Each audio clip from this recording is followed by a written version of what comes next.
My name is Javi Trujillo, and I am the Flash fan. And you're watching what is really the first true episode of The Flash, Up to Speed with Wally West. Today, we are going to cover Wally's first issue as The Flash proper, The Flash #1, which was released April 22nd of 1987. But before we dive into this Flash history, let's go over a few pertinent things for what's going on in the world of The Flash today. I haven't really talked, I meant to do a video and I was going to talk about it a little bit. A few weeks ago, the second trailer for The Flash dropped. We saw a lot more of Michael Keaton as Batman. There's a beautiful shot of the different Batman suits in the Batcave. We get a lot more of the two Barry Allens that are in this time period, and a closer look at the other Barry's Flash suit, which is basically a repainted, modified Batman Returns Flash suit, just with the ears chopped off. I'm really looking forward to it. It looks amazing. There's something about Ezra Miller's Barry Allen, though, that his Barry is different than the Barry I'm used to. He's very fanboyish and excited, which he carries that well, or they carry that well. They've got great energy as that type of Barry Allen. It's not necessarily the Barry Allen I think of. And again, my entry point was more the early 50s to the 80s comics, where he's definitely a little nerdier, but in a more restrained kind of fashion. He's not as energetic as like we see Wally in other forms of media. So I mean, it's fine that they are updating their take on the character. It's definitely different than what Grant Gustin has did or John Wesley Shipp has done in the role. So I'm interested to see this take, because as we see with the multiverse, all these Flashes can coexist and mean different things to different people, and that's totally okay. But I'm greatly looking forward to seeing this movie for tons of reasons, especially being just a big Batman fan and Michael Keaton fan. So definitely more to come on that front as we get closer to the release date. I think we're like a month away at this point. So also, I finally got up to speed on the Flash TV show. It's season 9. As of this recording, there are 2 episodes left. One is airing tomorrow, I think, the penultimate episode. Season 9 has been a bit of a mixed bag for me. There's been some highs. I liked Barry and Iris having to relive the day over and over, Groundhog Day style. It was nice to get some focus on these 2 characters. Obviously, the return of Oliver Queen as the Green Arrow meant a lot to me. Just having been watching this whole Arrowverse now for over a decade, and to see him don the green hood one more time was really cool. And the first part of the current, or the final arc, A New World, really hit home after the beginning got out of the way. It was nice to see Barry proper and having to deal with the Reverse Flash once again, who is just one of my favorite villains. So the first part did hook me back in. The second part I was a little on the fence for. My main complaint for this season, and for the last 2 or 3 seasons, is the lack of focus on the Flash. I don't know what's going on with Grant Gustin's personal life, if that has anything to do with what happened with the direction of the show. Having listened to Tom Welling and Michael Rosenbaum on Talkville, they've spoken a lot about how much time and effort it takes to be the lead on one of these shows. So I imagine with a new kid and being married, like maybe Grant asked for more time out of costume or more time off camera to be with his family, which is, I totally get that. As a viewer, and again, I don't even know if that's the reason why the shift has happened, but as a viewer, I'm there to watch The Flash. And there's a big difference in storytelling and quality from the first half of the show to this back half of the show. Like, I'm there for Barry, I'm there for Iris, I'm there for the Flash. I couldn't care less about what's going on with Allegra and what suit she's going to have, or this new iteration of Frost called Keone, even though Danielle Panabaker does an amazing job making Caitlin and Frost and Keone feel like different people. but it's just the same actress. Like, she's really good at that. But that's not, I'm not there for the supporting characters. I'm there to see Barry Allen. And one of the most recent episodes, Barry and Iris get locked in the one of the rooms at Star Labs with some other people, and there's weird things happening, and like Barry doesn't even, there's been a couple of episodes this season where Barry's not even in the Flash costume. Like, this is the last year of the show. Like, give me the Flash. Why are we spending time on these side characters? I want to see a conclusion for Barry, one that's going to be, suitable to wrap up this show. So hopefully they stick the landing. We got 2 more to go. So yeah, that's what's going on in the world of the Flash. The action figures are hitting the shelves at Target. There may be more than one Flash figure when you go to the shelves, including one we haven't seen yet in one of the trailers. So I don't want to say any more about that because I was surprised that they gave something away, possibly. I don't know. So we'll get into the episode proper. Well, actually, no. Before we do that, let's do a little bit of backstory. I don't know if you watched the pilot episode where we talked about Wally's first appearance, but we're going to get a little bit quickly into how Wally got this number 1. So Barry Allen, his uncle, the prior Flash, he died in Crisis on Infinite Earths number 8, which was dated November 6, 1985, and brought to life perfectly in the Crisis on Infinite Earths CW crossover, where John Wesley Shipp, spoiler alert, ran his last run as the Flash. And it was very emotional, and I teared up. I still tear up when I watch that because it meant so much to me. Because even though that comic came out before he even played the Flash, I still associated him as that Barry Allen. So to see him bring it to life, it meant the world to my nerd heart. But because of that, Wally assumed the mantle of the Flash at the end of Crisis on Infinite Earths 12, which was dated March 5th of 1986. So then, get a little bit of a break, and The Flash number 1 was released on April 22nd, 1987, with credits as follows. Mike Baron was the writer, Jackson Geiss was the penciler, Larry Malstedt as the inker, Steve Haney as the letterer, Carl Gafford as the colorist, and Mike Gold was the editor. And of course, Wally West was created back in the day in Flash 110. So, getting up to speed. It's New York City, March of 1987. It's Wally West's 20th birthday, and he's feeling lucky. He runs over to a convenience store with $20 burning a hole in his pocket, allowing him to buy $5 worth of lotto tickets and 6 Baby Ruths. The candy is important for Wally as the Flash because it's always time to feed the beast. This is something we're going to see throughout Wally's run, even after he gets his new shiny suit. Not so much when he gets a connection with the Speed Force, but it's still present, and we see it in other media as well, even the TV shows. He heads back to his apartment in Brooklyn, so he can feign surprise as he walks in on the Titans, throwing him a surprise birthday party. For a present, he is gifted a pair of customized Flash sneakers made by Star Labs with a special fiberglass sole that is good for 100,000 kilometers at 70 miles per hour. And yes, they were expensive. So during the party, Wally gets a phone call. It's Dr. Akins from St. Mary's Hospital in Manhattan. They want the Flash to deliver a heart for a transplant in Seattle. There is a severe storm over the Northwest that is preventing aircraft from landing, and the patient needs the heart in 5 hours. And here's where it gets complicated, Flash fans. Wally agrees, but he has some conditions. Health insurance for one, and a return plane ticket for another. So, as his current top speed is 705 miles an hour, it'll take him 3 hours to get to Seattle. They place the heart in a backpack with its own power supply to keep it viable to the operation, and a few of the hospital staff see the Scarlet Speedster off. So as Wally runs, he ponders his life and how he got there, thinking of Barry Allen.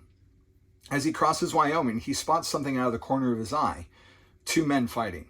So he doubles back to find one man laying on the ground, beaten to within an inch of his life, gasping out the name Vandal Savage. So all of a sudden, the immortal villain comes out of nowhere and attacks. Wally begins to fight back, but he realizes he doesn't have the time, not with the heart jostling around in the backpack that he's wearing. So he runs to the police, fills them in, and continues on to Seattle, even passing by a car accident. So the Flash makes it to the ER, promptly passing out from all his efforts. When he comes to 17 hours later, he runs across the street for 5 double cheeseburgers and 4 chocolate malts. Again, he's got to feed the beast. So he changes clothes and goes to see the transplant patient. She asks to see him in uniform.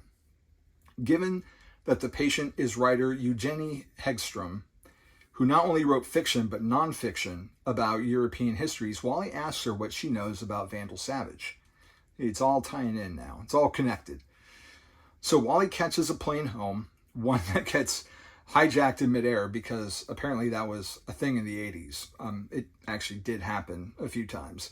And this isn't the only airplane experience that Wally has in this run either, but we'll get to that in 50 or so episodes. Anyways, without changing to the Flash, he punches one of the hijackers 25 times in 2 seconds, leaving imprints on the attacker and breaking something in Wally's knuckle. When he gets it evaluated later, they diagnose it as a bad sprain, but it'll have to be in a cast for 2 weeks. And of course, as a Flash, he could speed heal it faster if he wanted to.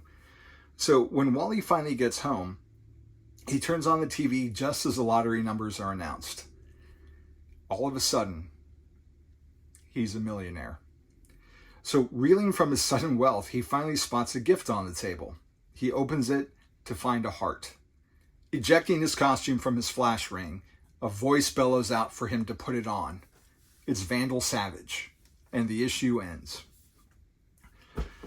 So here we are, first issue of The Flash.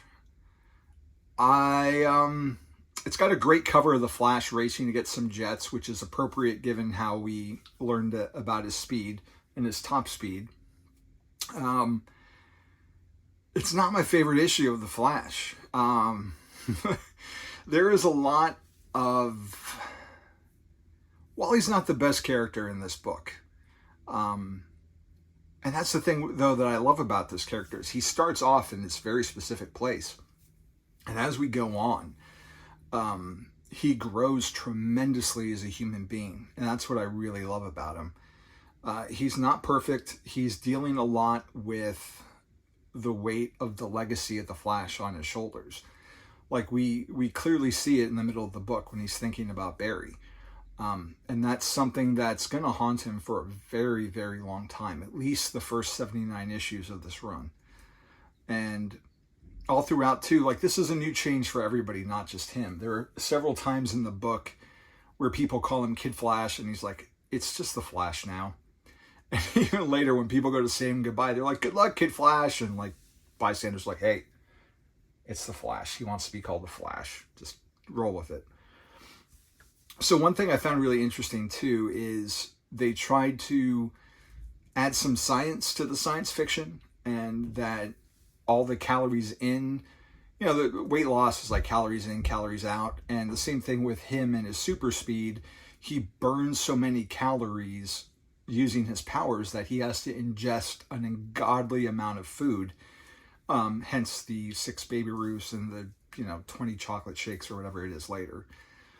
Which would be a problem because that's going to be expensive really quick. Same with his shoes. So it was interesting that they have him win the lottery because that solves a lot of his financial problems.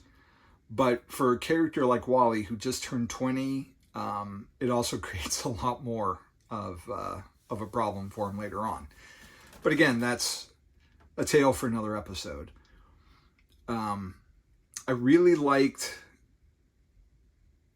just what they do is it's interesting that how they play with it, that they do give him these limitations and he's not running through time and there's a cost to his powers, which makes him seem like a jerk. But like from his point of view, he can't do things for free.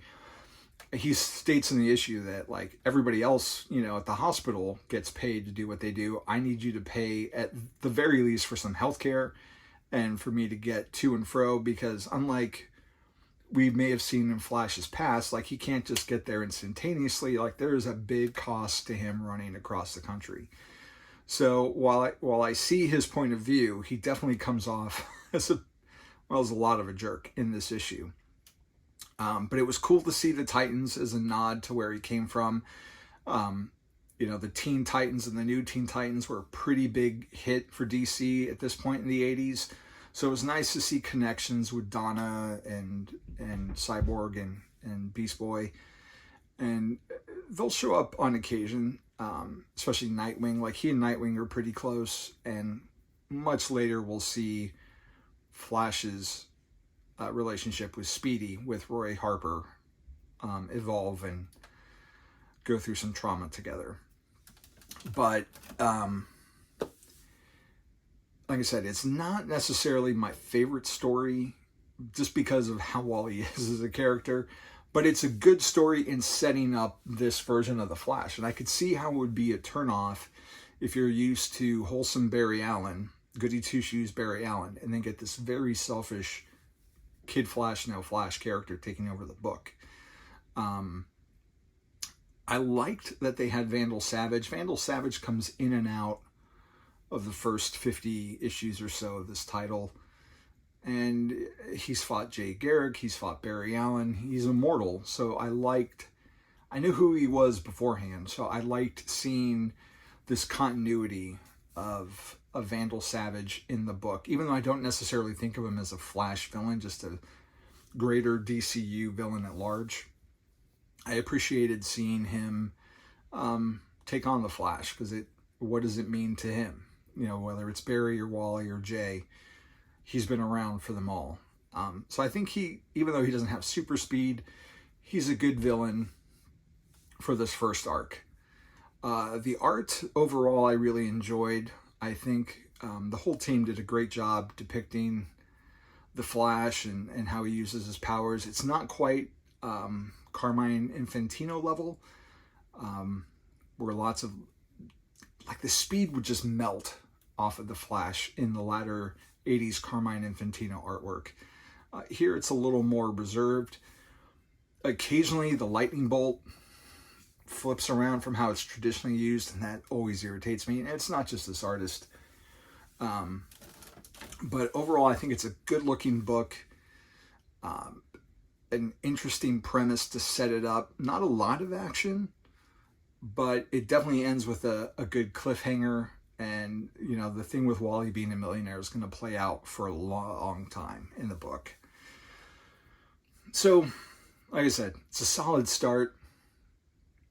Not my favorite issue at all. Not necessarily even in my top 10 of arcs. But it's a good place to go from. And that's what we're going to do. So, as we go into the episodes to come, I'd like to get this out bi-weekly. We'll see. I need to play some catch up because I had some things going on with life that make getting this episode out really difficult. Once we get through May, hopefully I'll have some more time up. I may go weekly just for the summer to get kind of caught up where I want to be. But my hope is to have these out every 2 weeks or so, an episode, because there's a lot of books to come. Also, as of this recording today, Flash 899 should be out. I haven't read it yet. And next one's the big one, 900. So that's going to be interesting to see where they take Wally post 900 with this new cosmic horror vibe that they're going to go with Cy Spurrier. Jeremy Adams has been a blessing on the book, and I'm going to be really sad to see him go. He really captured the Mark Waid vibe, even more so than Jeff Johns did. Jeff Johns took the baton and ran with it excellently, but Jeremy Adams really reinvigorated the character. So we may talk about 900 a little bit next time, or at least 899. But that's where we're at, Flash fans. We've got lots of Flash toys on the shelves. Movies coming out next week. Show is ending this month. Soundtrack's coming out soon. They already put out 2 tracks for that. There's a track Run that's really good. I could really start to get into this as a Flash theme. And man, everything's looking good for Flash fans. So I hope everyone's out there is staying safe and enjoying life. And you can follow along on Instagram at Up to Speed with Wally West, Up to Speed 5 on Twitter, and of course the YouTube channel right here. So I think that's it for this episode, folks. You are up to speed with Wally West. Take care and catch you next time.